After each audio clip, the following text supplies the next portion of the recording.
Orang Islam harus berpolitik supaya ruang-ruang politik ini tidak menjauh dari maqasidus syariah. Jokowi mewujudkan itu.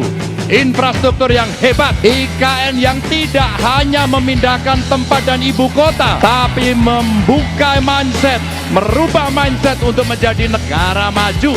Menangkan PDI Perjuangan dan calon presiden PDI Perjuangan Ganjar Pranowo. Orang harus paham ini. Assalamualaikum warahmatullahi wabarakatuh. Warganet yang berbahagia, kita bersyukur hidup di Indonesia sebagai negara yang merdeka, sebagai tanah air kita. Mari cintai tanah air kita ini agar kita bisa melaksanakan perintah Allah dengan sebaik-baiknya. Dengan tingkat kepuasan yang akan sampai 82,2%, banyak yang meyakini, analis politik satu suara mengatakan bahwa Jokowi adalah Kingmaker 2024. Bersama seorang caleg PDI Perjuangan, Wali Kota Solo Gibran Rakabuming Raka menempelkan stiker bergambarkan baca pres Ganjar Pranowo dan Presiden Joko Widodo di sejumlah pintu rumah warga. Gibran menempelkan stiker bergambar baca pres Ganjar Pranowo dan Presiden Joko Widodo ini saat belusukan bersama dengan caleg PDI Perjuangan di Kecamatan Pasar Kliwon, Kota Solo, saudara. Selain menempelkan stiker, Gibran juga menyampaikan ke warga agar mendukung Ganjar dalam Pilpres 2024 mendatang. Belusukan Gibran dan sejumlah bacalek PDI Perjuangan sambil menempelkan stiker Ganjar ini merupakan komitmen Gibran untuk mendukung bakal caleg muda PDI Perjuangan.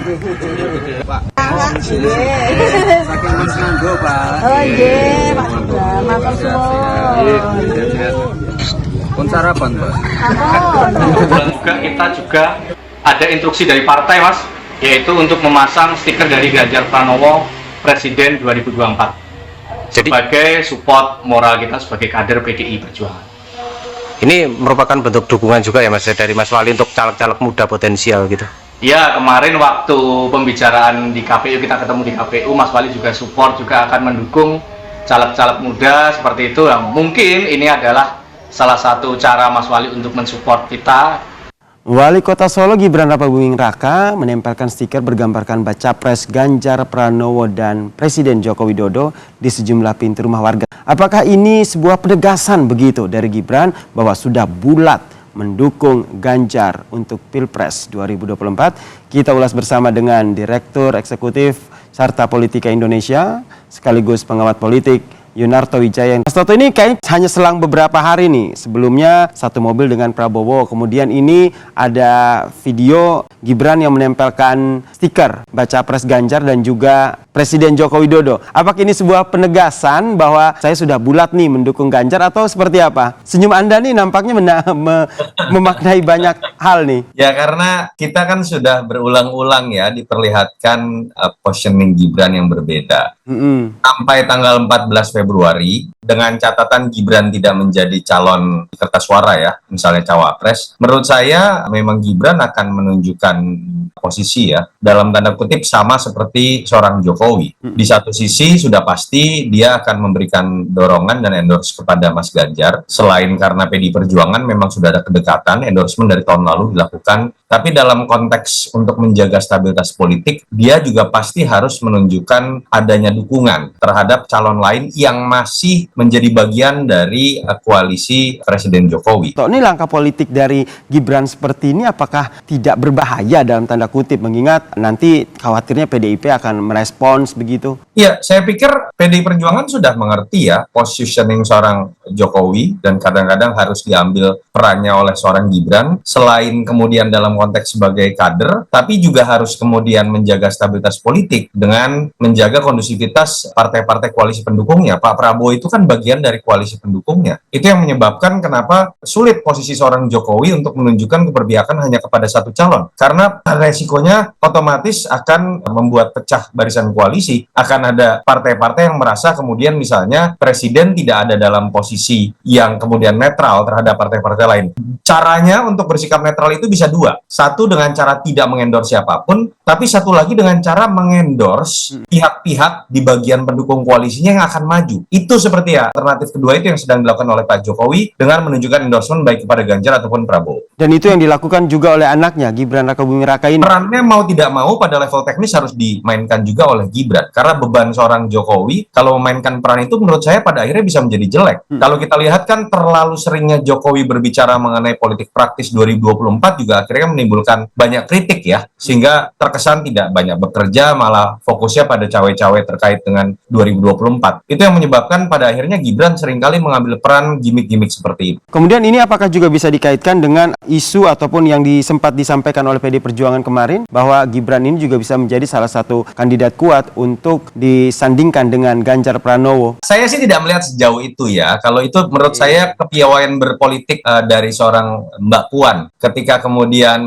pihak sebelah, katakanlah Pak Prabowo terus-menerus mencoba membujuk Gibran, dia keluarkan statement dalam posisi yang sama. Loh, Gibran bukan hanya mungkin dengan Pak Prabowo loh, dengan Mas Ganjar juga mungkin, bahkan lebih mungkin karena sama-sama kader partai. Walaupun secara elektoral saya meyakini PD Perjuangan akan memposisikan bahwa sosok yang akan digandeng mungkin dari partai lain atau kemudian tokoh di luar partai dibandingkan dengan partai sendiri yang membuat sulit buat PD Perjuangan merangkul lebih banyak partai. Selain juga Mas Gibran dengan Mas Ganjar kan sama-sama Jawa Tengah ya, jadi variabel komplementer menurut saya tidak terlalu besar. Jadi saya sih tidak melihat penempelan stiker itu dalam konteks Gibran ingin memajukan dirinya menjadi cawapres Mas Ganjar menyambut Mbak Puan, lebih kepada peran yang dimainkan oleh ayahnya yang juga dimainkan oleh dirinya dalam tahun terakhir dan mungkin akan terus kita lihat sampai bulan Februari. Tetapi kalau ditanya pada akhirnya memang Gibran dengan posisinya sebagai kader PDI Perjuangan pasti kedepannya akan lebih banyak memunculkan gimmick atau berkampanye dengan Mas Ganjar. Saya pikir itu sudah sebuah positioning yang sulit untuk kemudian Gibran lepaskan ketika dia masih menjadi bagian dari PDI Perjuangan. Ketika masih tentu saja sampai saat ini masih jadi bagian dari PDI Perjuangan. Tapi sebelumnya juga kalau kita lihat juga Gibran seringkali munculkan ataupun menyampaikan ataupun memperlihatkan ke publik kedekatannya dengan baca pres lain yaitu Prabowo Subianto. Kenapa ini masih terus dimainkan oleh Gibran? Apakah memang sengaja dimainkan atau seperti apa? Apa yang Anda lihat dari sini? Kita kan melihat memang awal mulanya bermula dari Pak Prabowo yang menggunakan strategi baru melekatkan dirinya atau numpang dengan nama Pak Jokowi atau misalnya Mas Gibran. Bahkan secara serius kader-kader Gerindra kan menggugat di MK begitu ya, ada beberapa kader yang menggugat. Sehingga memang dalam konteks itu Gibran susah lepas juga. Dalam kondisi seperti itu kalau Gibran kemudian menolak atau munculkan defense begitu ya, penolakan, menurut saya otomatis efeknya bukan hanya kepada dirinya, tapi stabilitas politik dalam koalisi yang dibangun oleh ayahnya. Ini yang saya pikir harus dimengerti juga oleh teman-teman PDI Perjuangan bahwa gimmick-gimmick seperti ini tujuannya bukan dalam konteks berkhianat kalau saya coba lihat secara positif, tapi dalam konteks menjaga kondusivitas politik yang sedang dibangun oleh ayahnya ketika kita tahu biasanya setahun terakhir itu cenderung koalisi itu sangat mudah digoyang karena urusan pemilu. Ini menarik nih apa yang disampaikan oleh Mas Toto, menjaga stabilitas politik. Ini akhirnya peran yang nantinya akan terus diambil oleh Joko Widodo dan juga anaknya Gibran Rakabuming Raka. Suka atau tidak ya, karena nama Gibran ini kan kemudian sudah tanda kutip seperti berkibar ya, bahkan beberapa manuver politiknya melampaui gaya berpolitik dari ayahnya gitu, sehingga dengan kesibukan yang dimiliki oleh seorang presiden, keterbatasan untuk kemudian memainkan politik praktis, mau tidak mau Gibran harus memainkan itu juga. Dan suka atau tidak juga, ini menjadi panggung politik yang akhirnya berhasil mengangkat Gibran di dalam panggung yang lebih tinggi. Bahwa dia walaupun levelnya masih wali kota, tapi dalam pemberitaan kita tahu kan akhirnya masuk dalam pemberitaan bersama dengan tokoh-tokoh nasional, dan ini adalah batu loncatan yang baik buat Gibran nanti pasca ayahnya berkuasa untuk lompat ke yang lebih tinggi, entah di level gubernur ataupun level nasional. Termaksud level untuk menjadi baca presnya, baca wapres maksud saya yang sering digaungkan. Kita nantikan ya seperti apa nih dinamika politiknya. Mas Yasir, menurut saya kalau untuk baca wapres tidak elok dan tidak pantas kalau diposisikan seperti itu selama ayahnya masih berkuasa. Saya pikir kode etiknya kurang baik. Oke, kita nantikan ya seperti apa nanti dinamika politik ataupun langkah politik yang diambil oleh Gibran Rakabuming Raka ini. Terima kasih Mas Toto.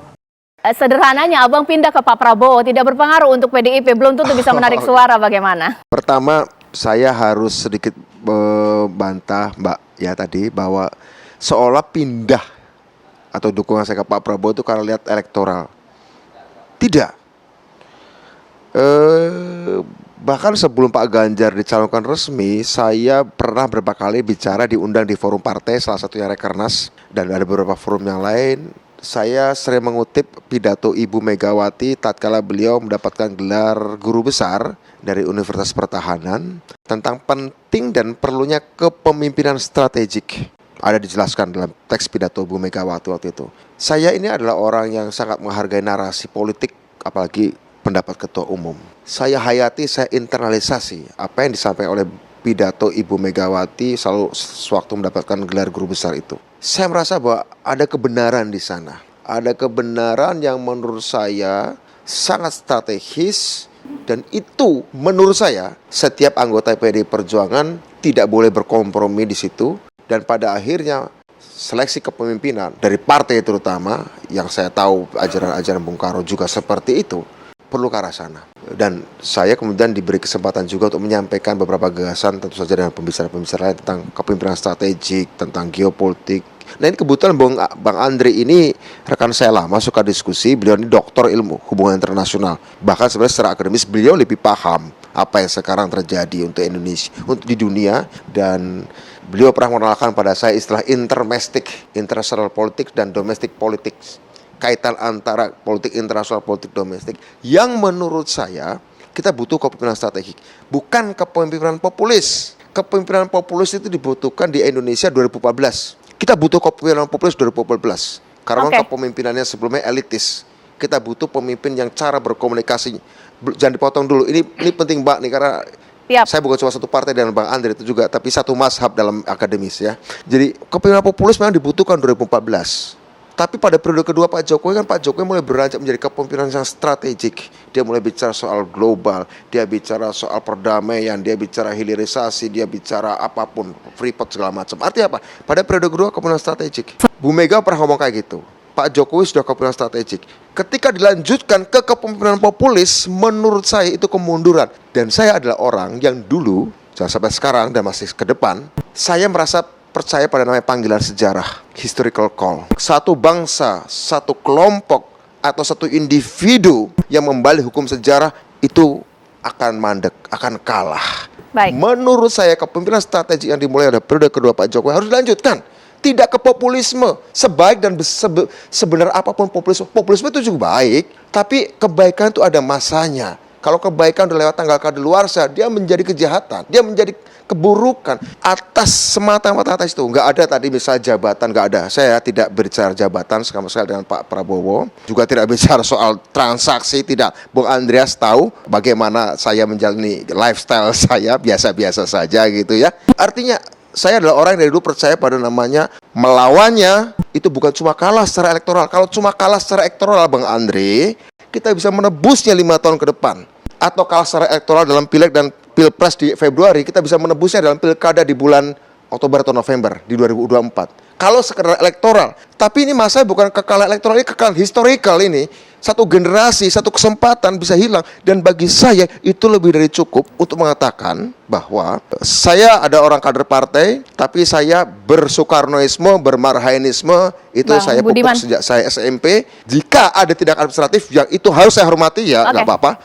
Survei Indometer, Jokowi tak ingin legasinya dirusak oleh sosok yang tidak dapat dipercayai. Hasil riset lembaga survei Indometer menunjukkan kepuasan publik terhadap kinerja pemerintahan Presiden Joko Widodo mencapai 81,4%, dengan 9,6% diantaranya menyatakan sangat puas. Di tengah tingginya tingkat kepuasan publik yang menembus 81,4%, Jokowi menjadi faktor penentu dalam Pilpres 2024. Tetap tingginya tingkat kepuasan publik, bahkan mencapai rekor tertinggi di atas 80%, merupakan fenomena yang baru terjadi pada masa Jokowi. Pada pemerintahan sebelumnya, ketika masa jabatan 2 periode akan berakhir, hanya separuh yang merasa puas. Semoga Allah senantiasa menuntun kita di jalan yang diridhoinya. Aku qouli hadza, astaghfirullah li wa lakum. Wassalamualaikum warahmatullahi wabarakatuh. Terima kasih.